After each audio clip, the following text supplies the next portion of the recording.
CPR के बारे में, यानी कि कार्डियोपल्मोनरी रिससिटेशन के बारे में।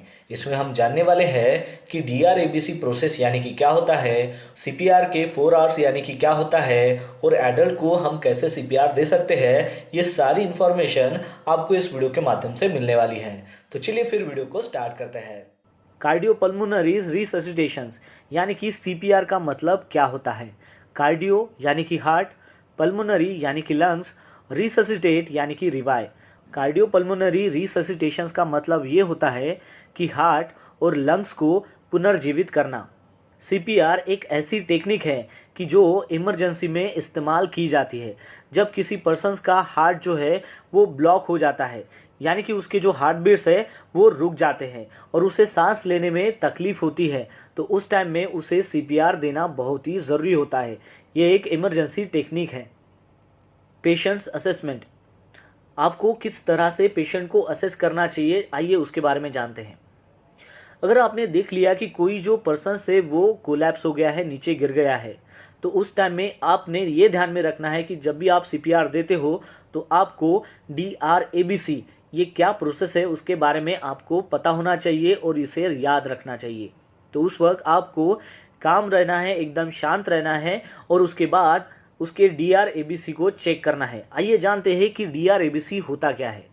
तो सबसे पहले डी है, D for danger, R for है रिस्पॉन्स, ए फॉर है एयरवे, बी फॉर है ब्रीथिंग और सी फॉर है कॉल एन एम्बुलेंस। तो आइए इसे संक्षिप्त में देखते हैं। डेंजर यानी कि आपको ध्यान में रखना है कि आप जब भी पेशेंट को किसी या कैजुअलिटी को हैंडल कर रहे हैं तो आप किसी डेंजर में नहीं है या फिर कैजुअलिटी किसी डेंजर में नहीं है। आपको खुद से क्वेश्चंस करना है कि ये जो कैजुअलिटी है वो कैसे क्या कोलैप्स हो गई, वहाँ पर कोई हज़ार्ड था क्या, और जिस तरह से मैं उसको हैंडल कर रहा हूँ उसमें कोई रिस्क है क्या। मतलब जैसे कि आप देख सकते हो कि डेंजर कुछ भी हो सकता है, जैसे कि मूविंग व्हीकल्स हो गई, इलेक्ट्रिसिटी हो गई या फिर स्मोक और फायर। ये आपको डेंजर्स जो है वो फाइंड आउट करना है। आप उसकी तभी मदद करें जब आपको लगे कि आप उसकी मदद कर सकते हैं। नेक्स्ट वन है आर, आर यानी कि रिस्पॉन्स। सबसे पहले आपको देखना है कि कैजुअलिटी रिस्पॉन्स कर रहा है क्या। अगर वो रिस्पॉन्स कर रहा है तो फिर आपको ट्राई करना है कि कैजुअलिटी उठ सकता है कि नहीं उठ सकता है। अगर मान लो कैजुअलिटी कोई भी रिस्पॉन्स नहीं दे रहा है तो आपको उसके हेड को हल्के से दबाना है और जोर से उसके कानों में चिल्लाना है और शोल्डर पर हाथ से मारकर उसे उठाने की कोशिश करना है। अगर मान लो उसके बाद भी अगर वो कुछ भी रिस्पॉन्स अगर नहीं देता, इसका मतलब कैजुअलिटी जो है वो अनकॉन्शियस है। तो इस पॉइंट में जब कैजुअलिटी रिस्पॉन्स नहीं कर रहा है और वो अनकॉन्शियस है तो हमें क्या करना चाहिए। अगर मान लो कि कैजुअलिटी जो है वो खड़ी नहीं हो पा रही है और वो अनकॉन्शियस है तो हमें समझ जाना चाहिए कि ये एक इमरजेंसी सिचुएशन है।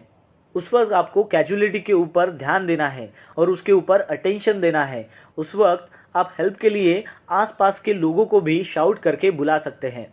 जहाँ तक हो सके कैजुअलिटी को आपको छोड़ना नहीं है। फिर देखते हैं कि ए यानी कि एयरवे। एयरवे क्या है, तो एयरवे एक ट्यूब है जिससे क्या होता है कि एयर पास होती है अपने माउथ से, अपने नोज से, अपने लंग्स तक। जब कैजुअलिटी अनकॉन्शियस होता है उस वक्त उनका जो टंग है वो ऐसे बैकवर्ड पोजीशन में जो है वो गिर जाता है, जिसकी वजह से क्या होता है कि एयरवे के लिए रास्ता नहीं मिलता और वहाँ पर ब्लॉकेज आ जाते हैं, जिसकी वजह से क्या होता है कि ये जो ट्यूब है इसमें सांस लेने में आपको ऑब्स्ट्रक्शंस आ जाते हैं, दिक्कत होने लगती है और उसी की वजह से कैजुअलिटी को ब्रीथिंग लेने में प्रॉब्लम होती है या फिर वो ब्रीथ नहीं कर पाता।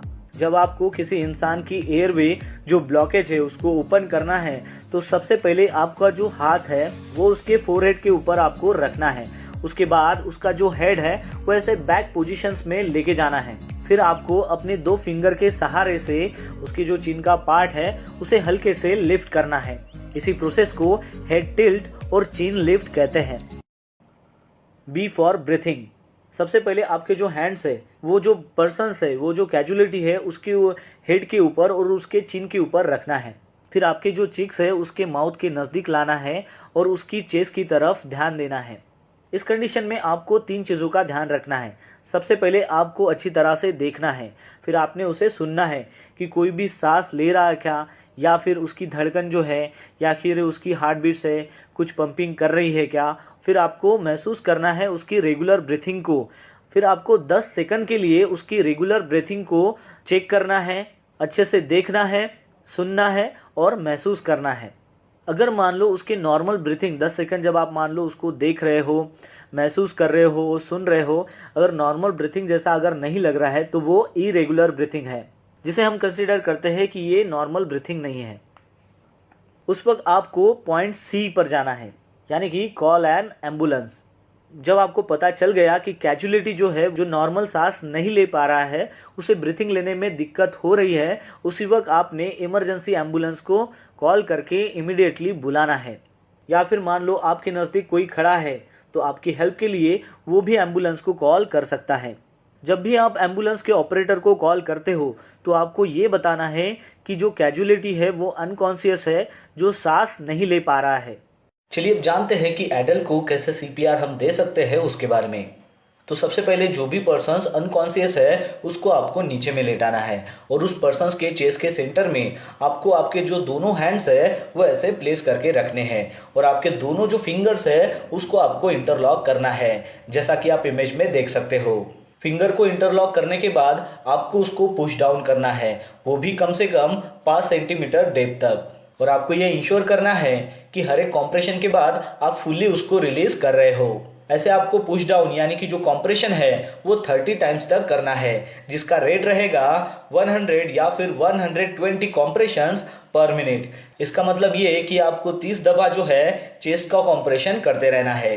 इस 30 चेस्ट कॉम्प्रेशन के बाद आपको 2 रेस्क्यू ब्रीथिंग देना है। इसमें आपको क्या करना है कि जो कैजुअलिटी है उसका जो हेड है ये आपको थोड़ा पीछे में बैकवर्ड की तरफ ऐसे टील करना है और उसका जो चिन है उसको भी आपको लिफ्ट करना है और फिर उसके बाद उसका जो नोज है उसको आपको पिंच करना है, जैसा कि आप इमेज में देख सकते हो। फिर उसके बाद आपको माउथ टू माउथ जो है ब्रीथिंग देना है और ब्रीथिंग देते समय आपको ध्यान में रखना है कि वो सील होना चाहिए, यानी कि जो भी आप ब्रीथिंग दे रहे हो वो बाहर नहीं निकलनी चाहिए और ऐसा आपको 1 सेकंड में करना है। फिर उसके बाद जो है आपको ये जो कंटिन्यू साइकिल है ये करते रहना है, यानी कि 30 चेस्ट कॉम्प्रेशन करना है और उसके बाद 2 रेस्क्यू ब्रीथिंग देते रहना है जब तक वहां पर हेल्प जो है वो अराइव नहीं होती है तब तक। तो इस प्रकार जो है आप एडल्ट को सीपीआर दे सकते हो। सीपीआर के टोटल 4 आवर्स होते हैं, जिसकी वजह से हमें पता चलता है कि पेशेंट को कैसे हैंडल करना है। तो फर्स्ट आवर है रिस्क। हमारी ज़िंदगी में कब हमें क्या हो जाए कुछ कह नहीं सकते, कब हमें हार्ट प्रॉब्लम आए या फिर स्ट्रोक प्रॉब्लम आए, कभी ये डेवलप हो हम कुछ कह नहीं सकते, यानी कि रिस्क के बारे में हमें परिचित होना है। दूसरा है रिकॉग्नाइज।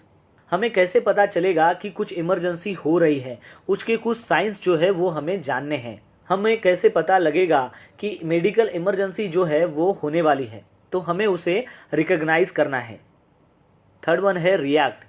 जब मान लो सच में इमरजेंसी अगर हो जाए तो आपने क्या रिएक्ट करना चाहिए। और लास्ट में है रिससिटेट, यानी कि पुनर्जीवित। फिर आपको पता होना चाहिए कि सीपीआर को कैसे देते हैं और कैसे क्या, अगर किसी को अगर मान लो चोकिंग हुआ है यानी कि ब्लॉकेज हुई है, सांस लेने में अगर तकलीफ हो रही है तो उसे कैसे हेल्प करनी है ये आपको पता होना चाहिए। तो फर्स्ट वन हमने देखा कि रिस्क फैक्टर, उसके क्या रिस्क फैक्टर है, फिर हमें पहचानना है कि उसके साइंस क्या है, मेडिकल इमरजेंसी जो है वो होने वाली है।